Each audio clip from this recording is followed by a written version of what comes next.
I always think economic is the best idea. Not always. Like I was approving of England's choice going for maritime. And Portugal going for exploration. Have you actually put any points into that? Have you actually started exploring? I can't believe that Portugal hasn't realised he starts with an explorer. Oh man, Portugal, what are you doing? Still haven't got Quest for the New World. Still nothing. Aragon, nothing. France, nothing. England, we already know. Austria, nothing. Those guys we all know. Ottomans. Ottomans! We never looked at the Ottomans before. How did I miss them? Quality. And the Ottomans have been buffing up. So we're going for a very aggressive early game from Muscovy and the Ottomans. Nope, that's Avignon. You are allied with Muscovy. So yeah, Muscovy and Ottomans both going for aggressive ideas. I wonder if they're planning an early war against Poland and Lithuania. I think that is what I would be thinking about really quite heavily at this point. The Ottomans do have their first national idea, which is the core creation cost of the max promoted cultures, which is going to allow them to blob more cheaply. And they also have the infantry combat and the cavalry combat and more army tradition. Early army tradition is gold, because most nations don't have, or haven't had the opportunity to really build it up. And having a 6 fire, 6 fire is not great. You actually really want shock in this era. I mean, it's good. It's still a 6 fire, but you really want the shock. And they have a general that gives extra fire damage as well. He's not gotten very lucky with that. You still... Nope, you're at war with Kandar, Ramazan, and Akanulu. So I think the Ottomans were holding off with the expansion until they got that first national idea, which kind of makes sense. It's going to save you a lot of admin in the long term. And then taking offensive ideas is signalling to their neighbours and to their rivals, don't mess with me. I mean, you're the Ottomans, you don't really want to mess with them anyway, but really, don't mess with me. And their rivals, their player rivals, are Austria and Poland. That is good. Oh yeah, Denmark. Denmark was being a little bit cheeky and didn't have the correct opposition before. Their rivals are now England and Muscovy. Okay, so Denmark has fixed that issue. Have the Irish chosen their idea? That is a good question. That's Denmark. Kildare. Kildare still hasn't chosen. Interesting. We'll definitely need to keep watching that one.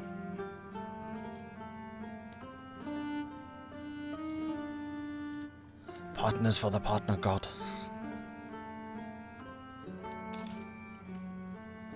Muscovy just rivaled England, according to the in-game chat.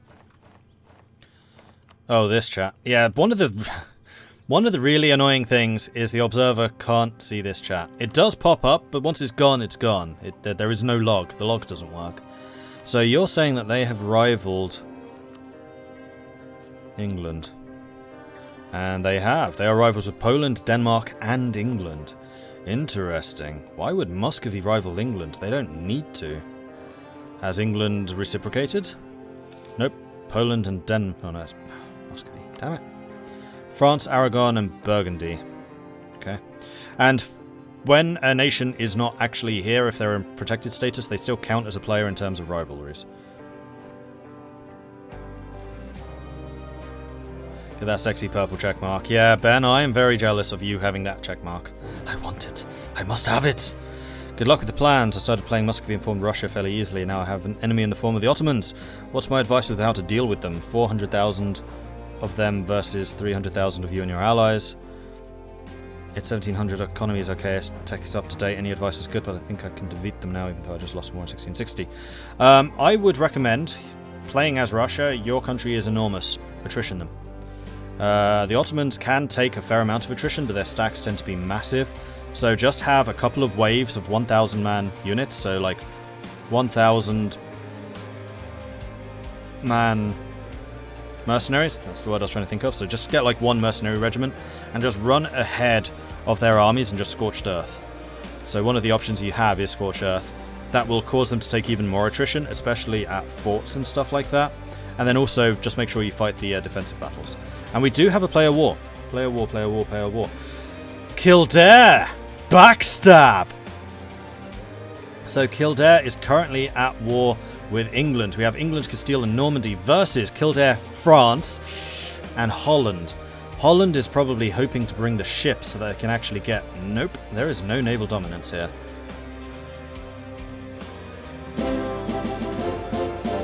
Huzzah!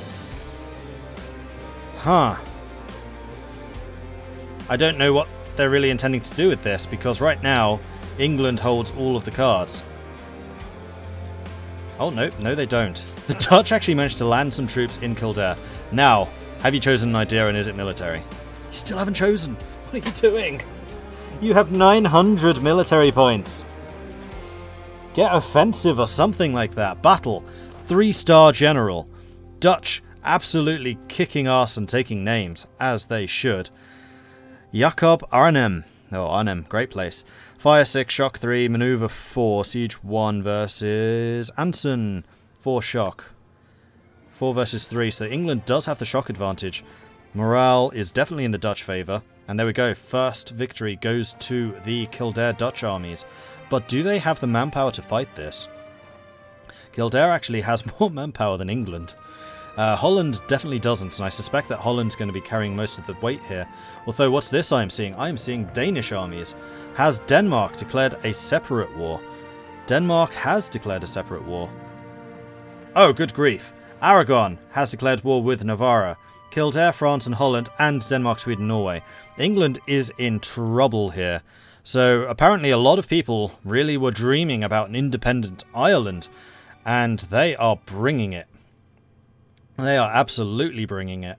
So the first English army is sent off. The Danes are trying to occupy the north, landing in, of course, Orkney, which is owned by Norway, so they have a backdoor in. The English Navy is here. They are trying to block other units coming in, but you need to stop the Danes especially. Although they could already have crossed over, but that could still have been blocked. And how are the navies shaping up? The Royal Navy is still stronger, although that's going to be including Castile. How is the English Navy on its own? Oh no, all of those heavies are in fact English. Castile have got none.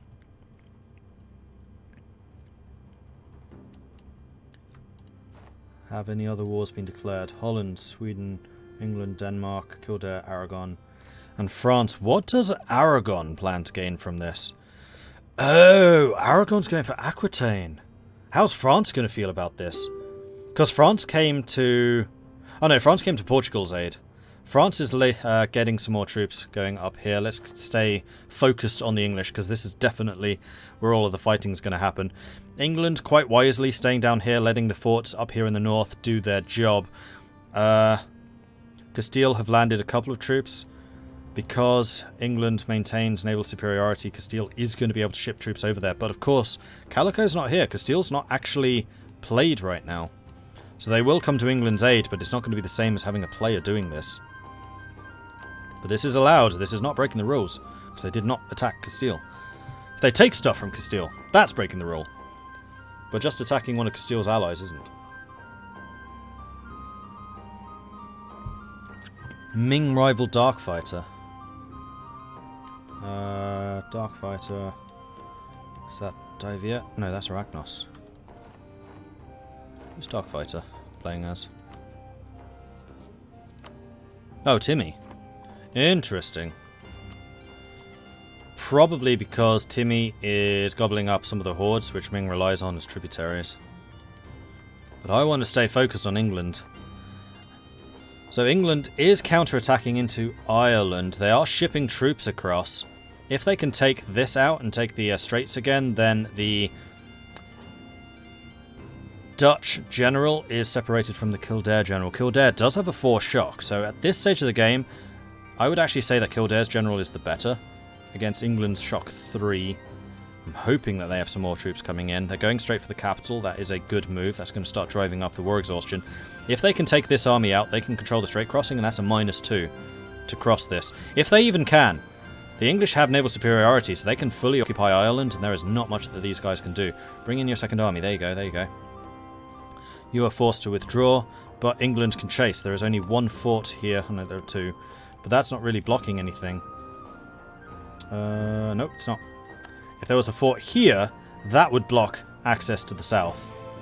If both of these had forts. Or if there was a fort here, that would block access to the south. But England can go right round. Chase them, England! Chase them! You control the strait! Oh, no you don't. You need to take that. Leave, like, 2 men here. Take the strait, and then go down there. CPM, little help here. Who's CPM? CPM is Kildare. Kildare is asking for help in defending Ireland. He knows what is up. This is actually a good move by the English. But what are they going to do once the West Marches fall?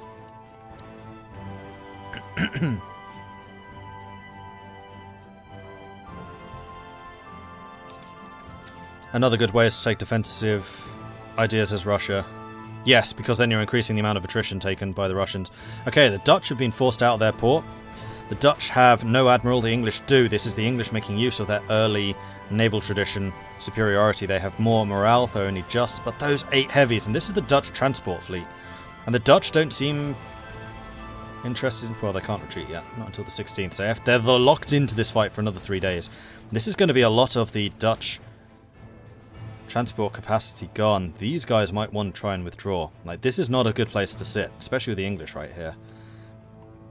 What are the Danes doing? The Danes, the only ones that could really do something here. Aragon is pieced out. Aragon is pieced out. So Aragon took over Le Bourd. How's France going to feel about that? France is going for Aquitaine, which is wise. Otherwise Aragon could have stolen or sniped both of those. Oh, but France is going to be after Normandy. Normandy is an English vassal, don't forget. They did their very sneaky move to form Normandy and then fed Maine to Normandy, meaning that the Maine Treaty could not trigger because it was not owned by England. So England kept all of their continental holdings, but I did say at the beginning, against a player France, that is almost certain to get you into trouble. And it seems to be doing that. I mean, there's always going to be a rivalry between France and England, but this is just a free war score for the French. But the fact that so many troops have managed to land, that is not a good thing. Excuse me, that is really not a good thing. English Navy not really doing its job, because there are still fleets around.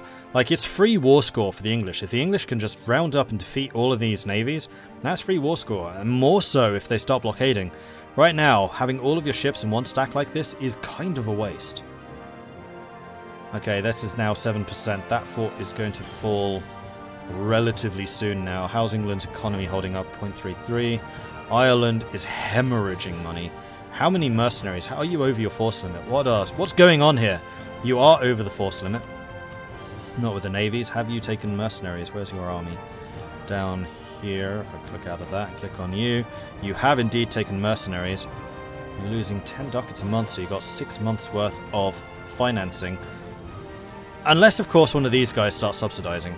Denmark also losing money, but not a huge amount. Probably because they're not protecting trade right now, they're just sitting here. And Norway is AI controlled, so there's not much you can do about the Norwegians. But this free war score, go kill it, England, go kill it!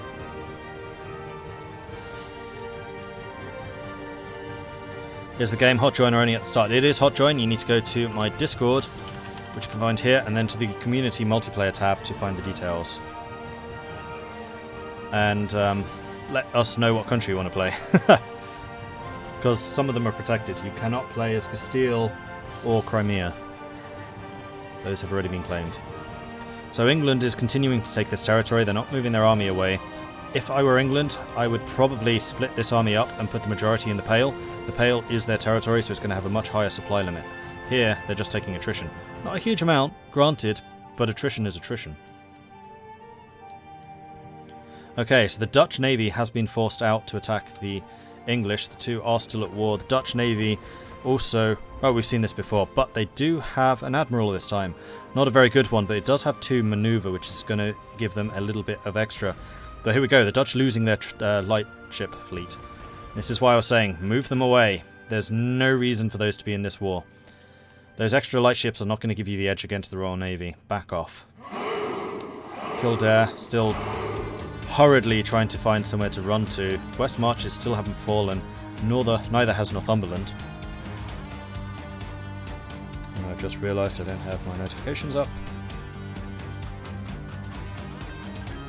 Charlemagne, Richard Samuel. Thank you very much for the follows. Commander Faceless, thank you very much for the subscription. Welcome to the Maudlings. Wow, there are actually quite a few notifications. Sorry about this, guys.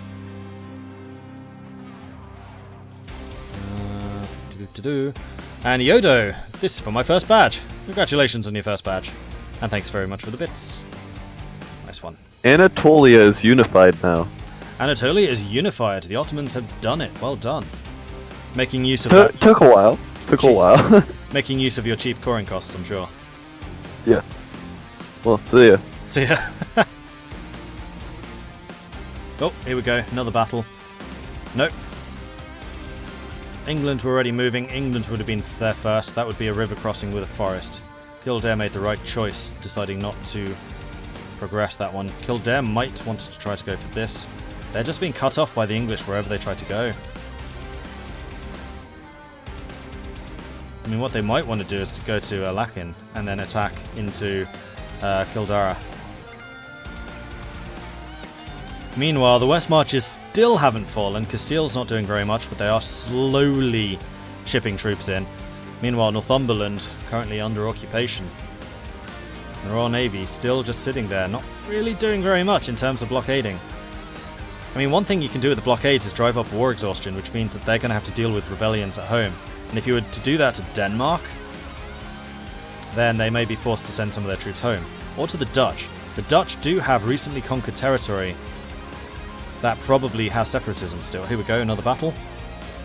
-1 for the Irish. The English won that one handily, simply through sheer weight of numbers, I would say. And Kildare is going to fall fairly soon. West Marches holding longer than Northumbria. Northumbria has fallen. These guys are marching straight to London. Going to go for the kill shot. Nope, they're turning around. Going for Castile?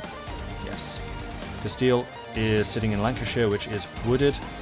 -2 to the Danes. So the Danes are going to take more casualties here than they would need to, but they do outnumber them very heavily. And Castile running away to the north. Probably not the best decision they've ever made.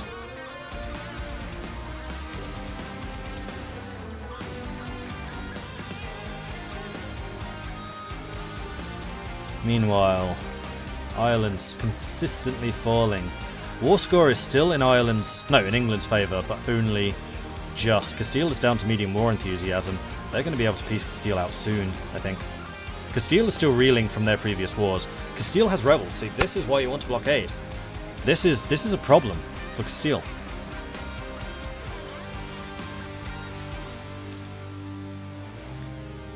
The English sitting just outside of Cork, not quite wanting to go for the last province there. You want to join us, Tidor or Brunei? Should be.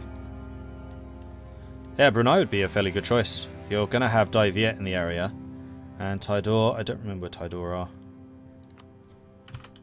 Oh, they're the Spice Islands, aren't they?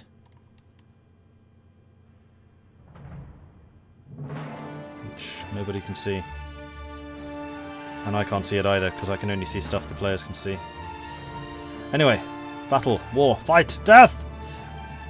This is the end of the Irish army, the English chasing up. This is going to be a stack wipe. They are on 0 morale. Except apparently Castile got there first, somehow. West March has finally fallen, and now the floodgates have well and truly opened. The English, I think, did make a good choice going for Ireland to see if they could get that war over. But as soon as Denmark joined, that's kind of GG. And this is without the French even offering any assistance. I suspect that England's going to lose Normandy here. Scotland might well see some territories back, though I doubt it. I suspect that Denmark is going to try and take those Scottish lands for themselves. And we're going to have an free and independent Ireland.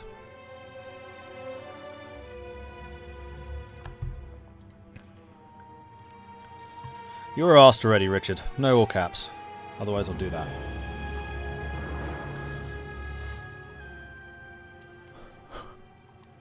And Dana would have been far more gentle than I was. Meanwhile, Denmark going for London. Holland. I keep thinking that's Scotland. That's Holland. I should know the difference, but they do have very similar flags. Holland going for Montgomery, going for the Welsh marches. Not much else going on. English fighting against the Dutch Navy again, though this is only a smaller portion. So he has finally split it. He's still leaving one fleet here to block people coming across into Ireland, while he goes and smashes the Dutch Navy. The Norwegians have very wisely backed off. Does Norway still have their heavies? If we look on here, Denmark, Norway have 4, and if we sort this... In fact, what I can do is just go war enemies. And I think this is from England's perspective. Norway has 3 heavies, Denmark has just the 1. So Norway has actually kept their heavy ships alive, which is good for them. You're a bad Dutch, Mordred. For shame. No more stroopwafels for you. No! Don't cut me off, please. They're my lifeblood. Alright, Norway going for a fight against Normandy's navy. Vikings killing Vikings. It's a sad day. Meanwhile, England's army up in Ayrshire. I was going to say they're cut off, but they're not really. They can cross over into Northern Ireland. There's a very, very large Danish army just sitting here, and here we go. This is going to be a big fight. Denmark gets a river crossing, but Ayrshire is flat lands. Denmark has the number superiority. Denmark has the morale superiority, and it looks like Denmark's going to take this fight, despite the fact that England had 3 shock more. England losing numbers. England actually out of manpower at this point. Have England started to mark up? It doesn't look like it. However, Denmark does not have enough troops to finish the siege on London. They've sent too much to the north, and it doesn't look like they've noticed yet. Meanwhile, the Dutch still doing a good job in Wales. Yeah, Montgomery is definitely going to fall before Des Momhain. Sorry, my pronunciation of Gaelic is atrocious. If someone knows how to pronounce stuff better, then do let me know.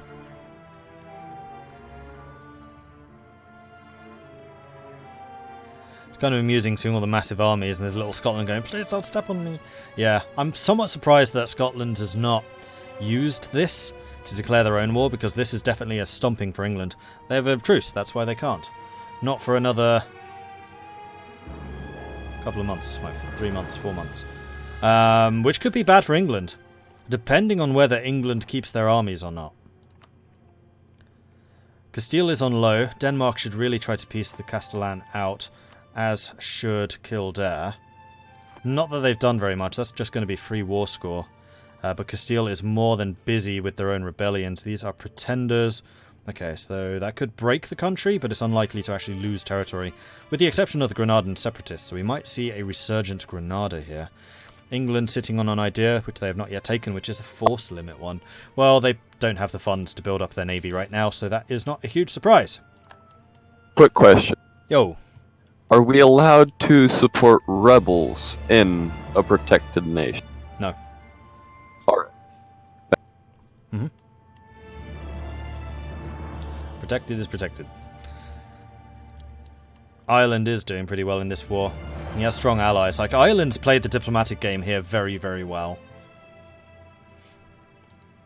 And honestly, with the amount of help that England gave Ireland in doing this, I think Ireland's going to be slightly distrusted. So remember what I was saying about the French and their diplomatic currency. France's reputation, their prestige, not their in-game prestige, their diplo rep, super, super high in the eyes of the other players.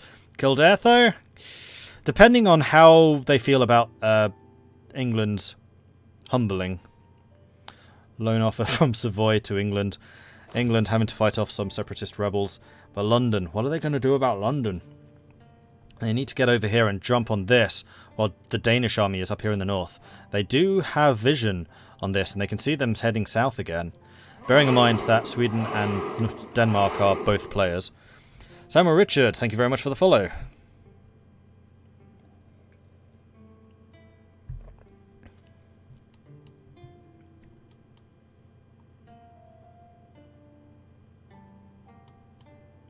Why are all my moderators so power hungry? Maybe my keyboard is broken.